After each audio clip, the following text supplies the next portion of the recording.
Film on my mark. 5, 4, 3, 2, 1, mark. And we're now at T-minus 9 minutes and counting. Sequence has been initiated. Ground launch sequencer now controlling. I give you step 1000, payload bay purge flow rate is set for launch. Copy.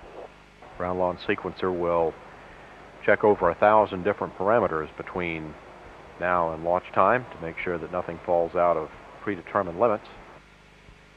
It appears that we will have an on-time launch at 2:46 this afternoon.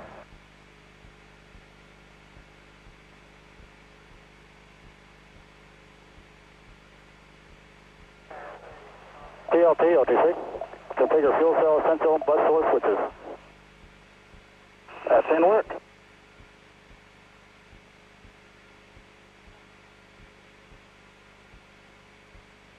And OTC, PLT, essential buses are connected.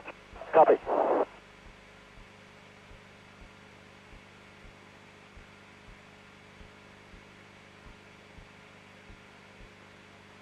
Estimate your activity. In about half a minute, we'll begin retracting the crew access arm, the orbiter access arm.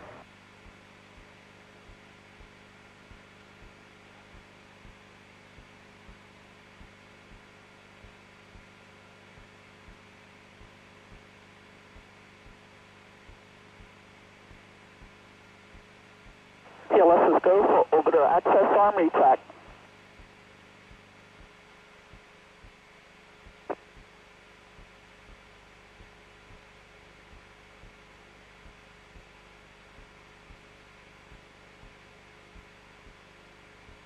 This arm can be moved back up into position against the orbiter in the event of emergency in only about 30 seconds.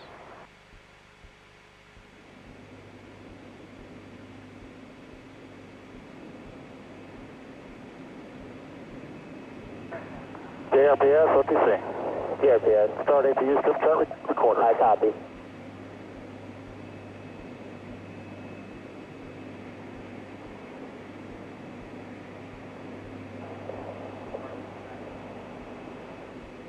OTC, this is JRPS. Strip chart recorder is running. Copy.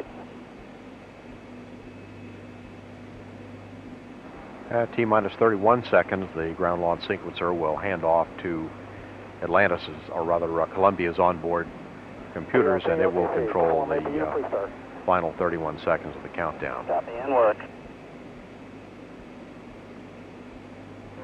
We're now into the auxiliary power unit pre-start procedure.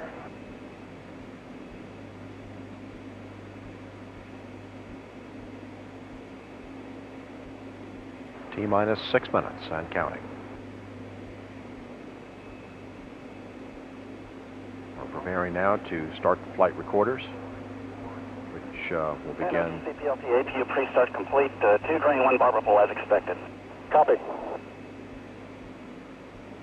Pilot reports APU pre-start complete.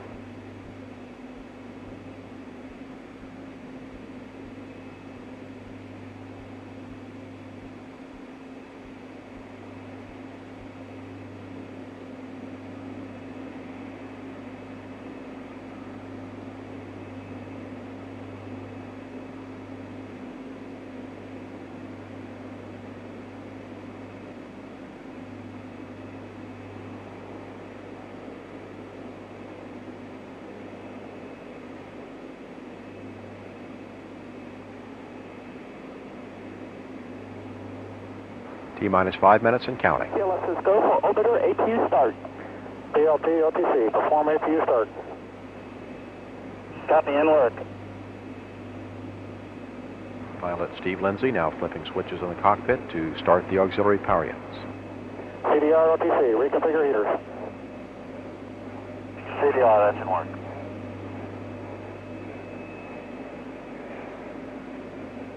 We've now activated the firing chain. OTC, CDR, heater reconfigs complete. Copy. And OTC, CDR, APU starts, or PLT, APU starts complete. Copy. And about 10 seconds, we'll start the main engine helium purge sequence, preparing for main engine start.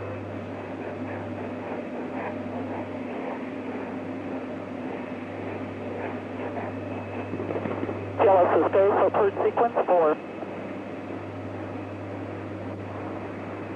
And we'll now be checking the flight controls, the aerosurfaces of Columbia, running them through their profiles to be sure they're ready for launch. We can see the rudder here moving.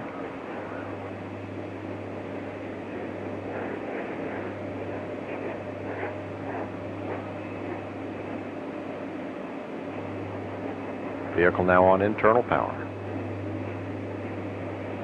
3 main engines now being gimbaled or moved through their ascent flight profile.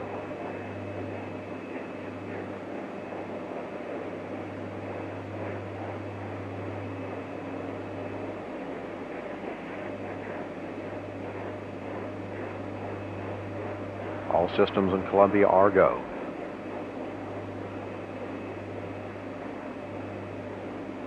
T-minus 3 minutes and counting. Now pressurizing the liquid oxygen portion of the external tank.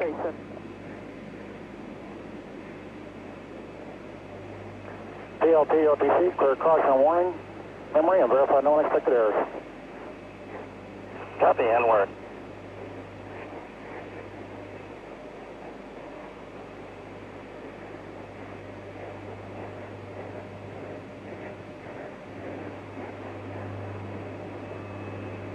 The gaseous oxygen vent hood, or the Cox beanie cap, now being lifted and retracted. OTC, PLT, caution warnings clear, no unexpected errors. OTC copies. Columbia, OTC, close and lock your visors. Initiate O2 flow. Have an international Thanksgiving and may the roll go your way. Thank you very much. T-minus 2 minutes and counting. Terminating liquid hydrogen replenishment. Pressurizing the hydrogen tank.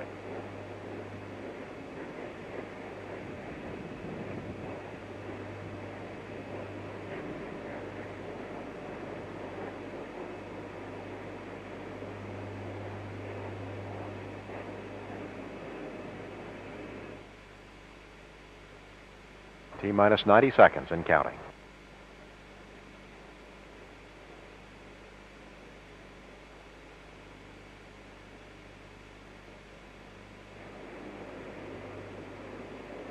Sound suppression water system on the launch pad now armed.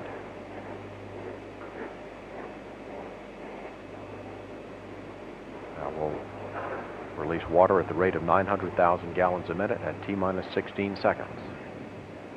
We're at T-minus 1 minute and counting. Turning off the solid rocket booster joint heaters. And we're making a final check of the solid rocket booster commands. Liquid oxygen and liquid hydrogen fill and drain valves are closed. Tank strut heaters are off. Payload bay vent doors are positioned. Standing by to hand off to Columbia's onboard computers. Columbia now controlling. 25. 20. Firing his chain is now armed. 15. 10. T-minus 10, 9, 8, 7, 6. Main engine start. 5, 3, 2, 1. And liftoff of Space Shuttle Columbia on a mission combining science and the practical aspects of space. Roll program, Houston. Roger, roll, Columbia. Houston now controlling. Roll maneuver complete. Columbia now in a heads down, wings level position, headed to a 150 nautical mile orbit, inclined 20.5 degrees to either side of the equator.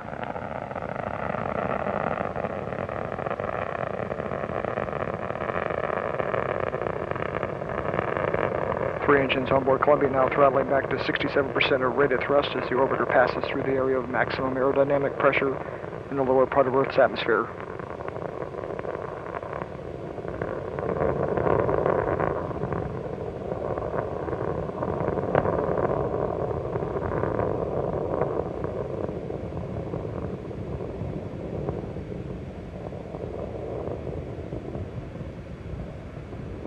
Three engines now ramping back up to 104%.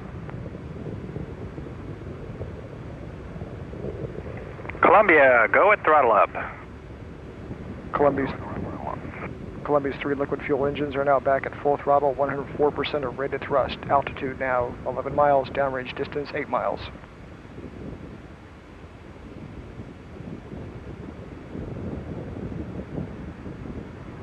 One minute 30 seconds into flight, with more than 2.25 million pounds of propellant having already been consumed, Columbia now weighs half of what it did at liftoff. Standing by for the next major event, which will be the burnout and separation of the twin solid rocket boosters. That coming up in a little more than 2 minutes into the flight. Altitude now 20 miles, downrange distance to KSC 19 miles.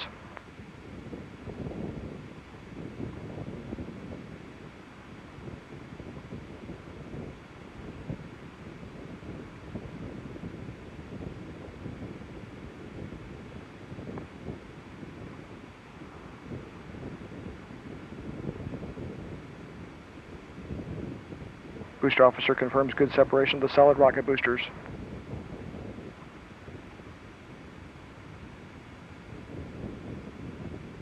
Columbia, performance is nominal. Nominal performance. 2.5 minutes into the flight, Columbia's performance has been as expected. Altitude now 38 miles, downrange distance 48 miles.